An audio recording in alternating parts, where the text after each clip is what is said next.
बिस्मिल्लाहिर्रहमानिर्रहीम। अस्सलाम viewers, Bong पाए और रोगनी नान लाहौर का मशहूर तरीन नाश्ता, स्पेशल लाहौरी नाश्ता मैं आपके साथ शेयर करने वाली हूँ। तो चलिए इस रेसिपी को शुरू करते हैं। हाफ़ कप नीम गर्म दूध में 1 टेबलस्पून यीस्ट, 1 टेबलस्पून शुगर डाल के मिक्स कर लेंगे। इसको साइड पर रख देंगे सेट होने के लिए। 1 किलो मैदे में 1 टीस्पून नमक, half table spoon baking soda, 2 अंडे और 1 प्याली दही मैंने इसमें ऐड कर दिया है और इसमें यीस्ट वाला मिक्सचर भी डाल देंगे। ठीक है, और इसको अच्छे से सब मिक्स कर लेंगे।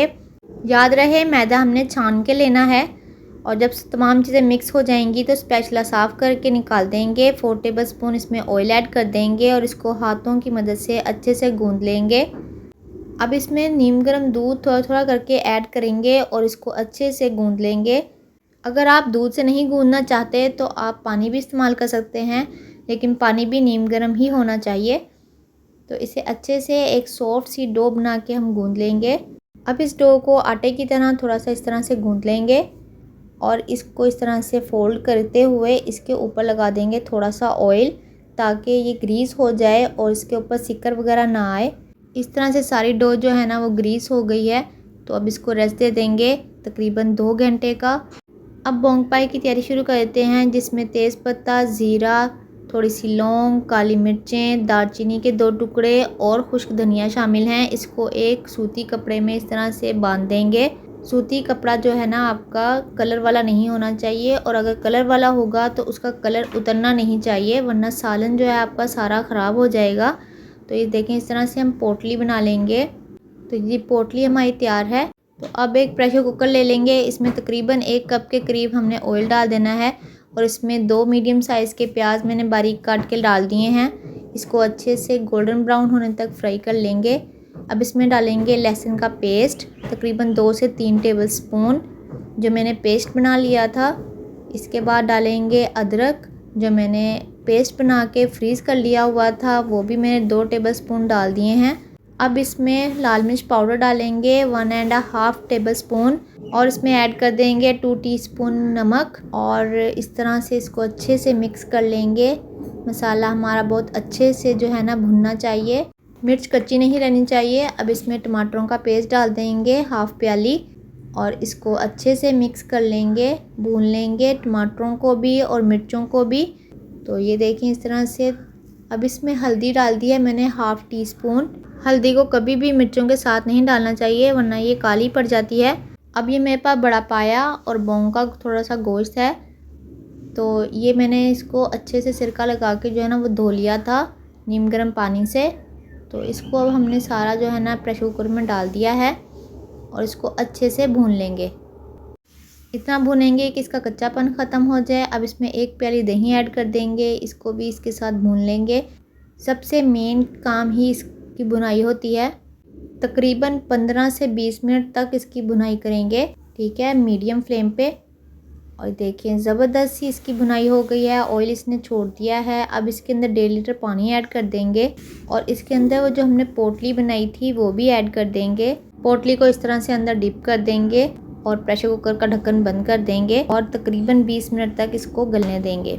अब हम अपने डो की तरफ आ जाते हैं। तो ये देखें, एयर सारी हम इस तरह से निकाल लेंगे और इसको थोड़ा सा गूंद लेंगे दोबारा से और इसको इस तरह से इकट्ठा करके हम जिस तरह हम रोटी की डो बनाते हैं ना, बिल्कुल इस तरह से ही हमने नरम सी डो बनानी है। अब डो को हम काउंटर पे ले आएंगे और इसके 8 हिस्से कर लेंगे।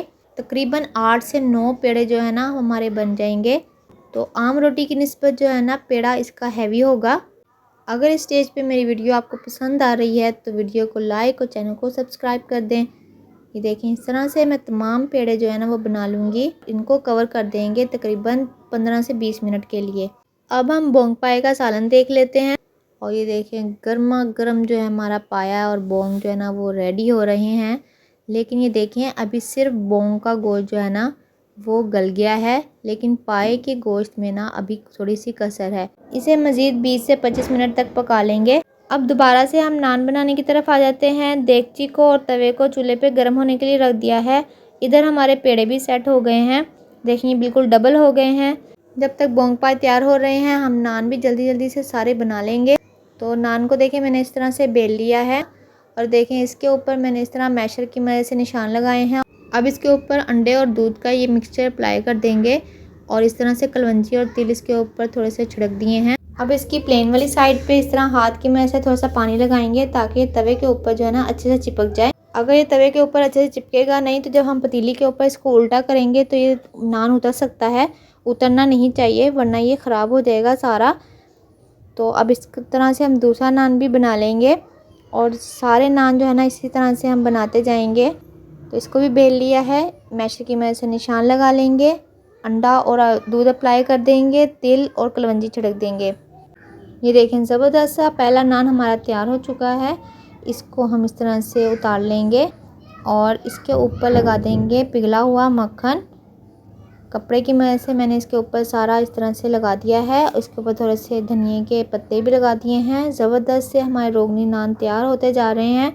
एक और नान मैं इसी तरह से बनाऊंगी और इस तरह से इसको तवे के ऊपर डाल देंगे और ज़बरदस्त ये देखें फूल गया है नान। अब इसको देगची के ऊपर इस तरह से उल्टा कर देंगे, ये देखें इस तरह से, और देखें ये भी नान हमारा तैयार हो चुका है।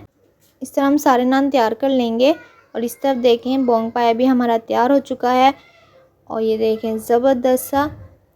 तो ये देखें पाए की बोटी भी बहुत अच्छे से अब की बार गल गई है।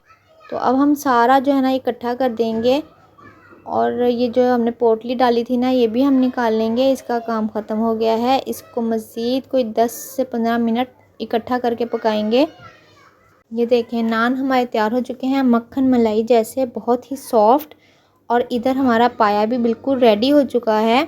तो हम इसको सर्विंग बाउल में निकाल लेंगे।